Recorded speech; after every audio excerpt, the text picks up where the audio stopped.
I just want to preface by saying this, that I have no fucking idea what I'm talking about, right? I'm just a bystander looking from the outside into a situation. That said, I have a cousin who just got intercepted by the IDF on its way to Gaza to deliver people food. I have friends on both sides of this war. I have Israeli friends that I love dearly, and I know a lot of people from Palestine or associated with Palestine that I love dearly. The fact that food is not allowed into our country to help people who are, it's factually proven, starving is heartbreaking, I think, for any human being. And I don't know why we have to cut off such a vital, important need for a human being, let alone all the children. I don't know what the goal is to do that. One thing I just hope that we can understand on both sides is cutting the legs from underneath each other is not inspiring the next generation to be more empathetic towards the other side. And I find it weird saying the other side because I don't know what's really that different. We all want some shelter. We all want food on our table. We all want to be able to spend time in important moments and be there with family and friends. I don't think we're all too different in that sense.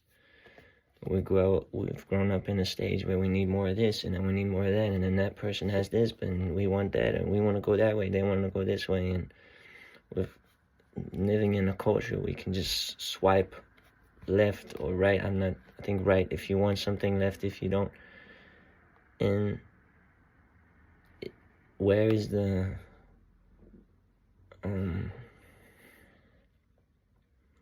I don't know where the patience or the will went to find a win-win in situations, instead of everything like, oh, I don't like it that way, it's a lose-lose, I'm out. The way I see it is, it hurts me when we draw this line, like, oh, if you're silent, you're on this side. Oh, if you're supporting them, then you're on this side. It's like, no, I'm with 2 feet in the fucking middle. This is the line, and I'm, if you want to shoot my Israeli brother, you shoot me. If you want to shoot my Palestinian brothers and sisters, you shoot me. That's what I'm trying to say. There's no fucking this side or this side. It's fucking and what I just want to, the activists, I want you to kind of tell you, I know it's wrong, and they shouldn't be doing this. But you're alienating people by saying the Israelis or the people who have associations with Israel, or in whatever way are silent, that you throw them on that side and just be like, you're useless. Some people are undecided, and they got a lot of going on this side and a lot going on this, and their livelihoods, even though it's very privileged, are at stake. And it's difficult for them to decide and make a decision. If you push them into a corner, they're going to boil over and perhaps be on the wrong side of history. Not because they wanted to, but because they feel so much pressure. And in Dutch, we have a saying, "Een kat in de nauw maakt wilde sprongen." I don't think anybody with a sensible brain looks at that situation, whether it's in Palestine, Iran, or Ukraine, and goes, yeah, that's totally cool. No, and I'm willing to put everything I have, that the majority, I believe 90% of the people are not like that. But people are fucking petrified, and people are scared. And if activists don't have the patience with those people that are undecided, you're going to push them the wrong way. And I stand by you guys, and I want to support. It just hurts me that generalizing over such a big group that is not trying to do harm. And now, on the other side, stop this shit. Stop this shit. What the fuck are you doing? Hurting kids. It's not right. That's all I have to say.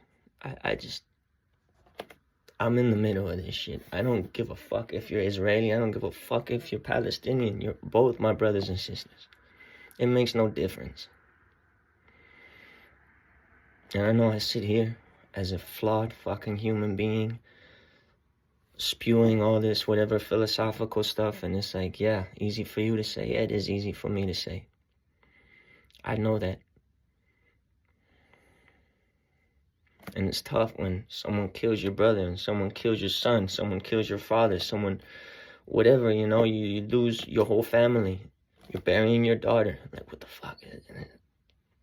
Twisted.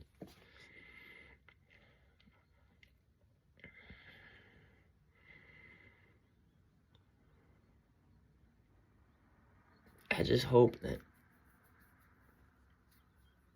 you know, maybe this inspires more people like me who are literally on the middle, you know, like I know it sounds weird to both sides, but I don't have a fucking preference. You know, I also don't associate Palestine with Hamas. For me, those are separate things. And for me, Israelis and Jews are not necessarily the IDF and the ideology of Netanyahu. Those two things are separate. And I think it's important that we start to define these nuances and that we're not alienating people who are in the middle and want to see this war stop. I think that is what I'm trying to get to. I hope we can find a way where everybody realizes that we want the same thing. We don't.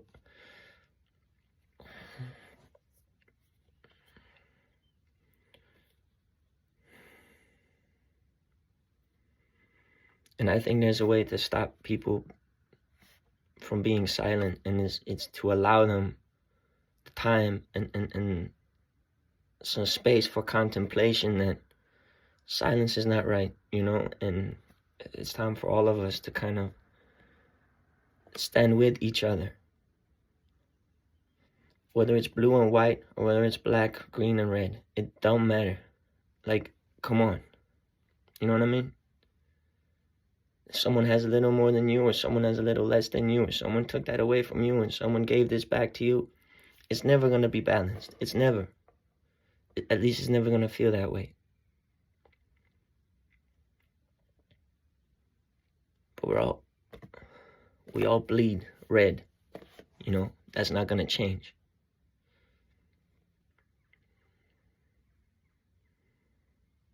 And I've just got so much faith that the majority of us want to see this go. You want to see this. It doesn't need to be here. Violence and taking people away from their families. I don't. And robbing them of food and even if it's just one person who you inspired to be a little bit better. I believe it has a ripple effect on the community that person is in, and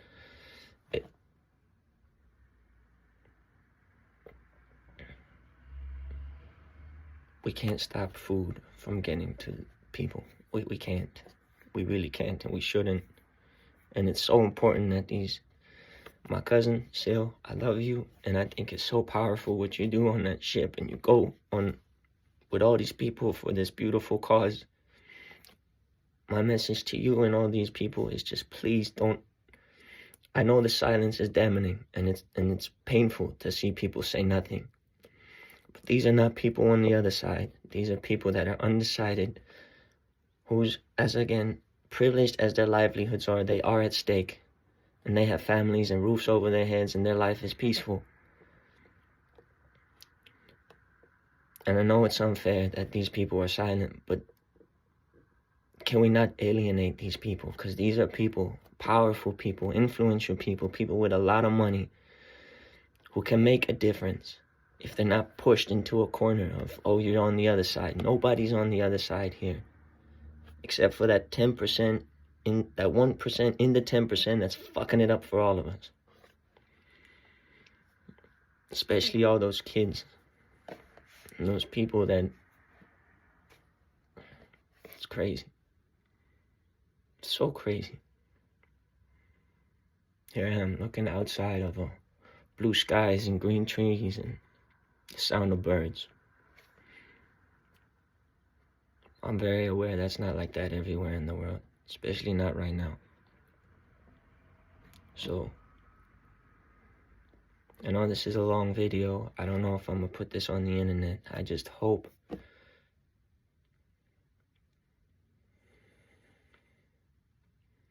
that for both sides, whether you're Israeli and it's more than just giving Palestine a piece of land. It's giving people the liberty to be a human being and the dignity to live without being oppressed every second. And for the Palestinians and all the activists in this world, understanding that Israel, the people, is so much more than the IDF and the people that are trying to neutralize and get rid of you. There's so many people in the middle here that both sides, if you just nuance, define the people you're talking to, I swear it's going to make the difference. Don't say Americans and then generalize over the whole thing. Don't say, and here's where I want to get to, because I spoke to my uncle about it. He's like, yeah, but it's not my job to change my words so that you interpret it right. It's not. But what's your goal? What's your goal? Where are you trying to get to? Because these people are the interpreters, and they're getting flooded by information. They're being told this on repeat. I know you feel defensive and you want to react defensive. I have it too when my mom calls me off, like since I was little. You don't react. When you're being attacked, you're like, you get defensive. I understand. I'm just trying to, like, if you want somebody to change their mind and we want this to stop, we need to stop alienating people who are on the edge, on the fence, and don't know how we've got to slowly give people time to recalibrate and be like, holy shit, this is not right, and we have to be very articulate and delicate about the wording that we choose and how we,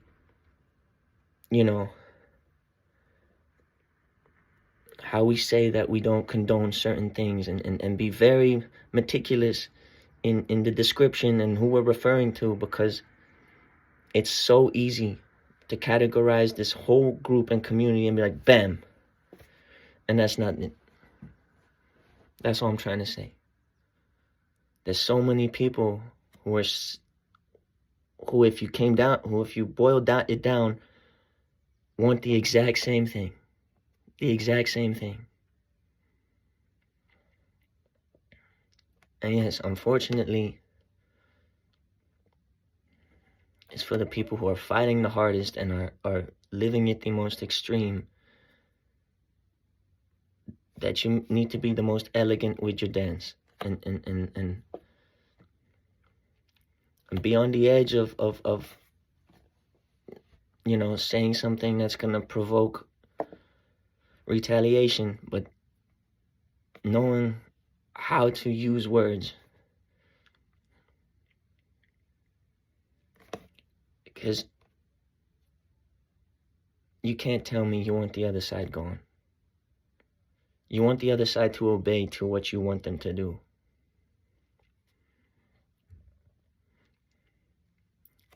And right now it's just lose-lose. And I'm convinced if we paid a little bit more attention to not what we're saying, but how we're saying it, oh my goodness.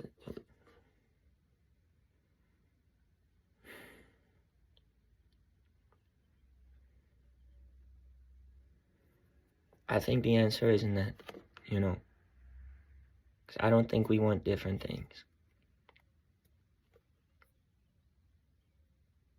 I just don't.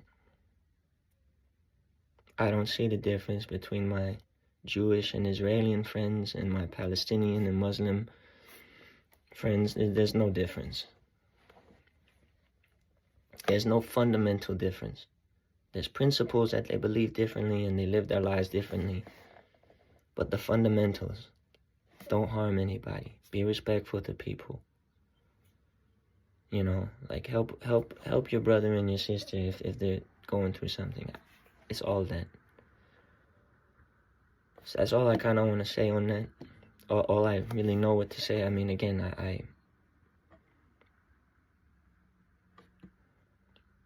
I'm just a human seeing this, hearing this. My cousin just got intercepted, like I said, and this is what the first things that came out of my mouth. I apologize for the rawness. Maybe it doesn't speak to any of you. I'm generally not a political-oriented human being, but I stand for human rights, and I feel like it was time to address that. And I really hope for peace on both sides, and if we're just a little bit more nuanced in how we direct our activists, and are also the other way around. You know, it goes both ways. Israeli, Palestinian, Muslim, Jewish, it doesn't matter. Christianity, the whole everything. If we're just more nuanced than just grabbing this whole community, I think we've come a long way. And I believe that there's an end to this, and both sides can see a win-win. And it's going to take generations for the pain to be forgiven, you know. But I believe we can do it. And one more time, Sil, I love you. It's beautiful what you're doing, and I miss you. To all the people fighting,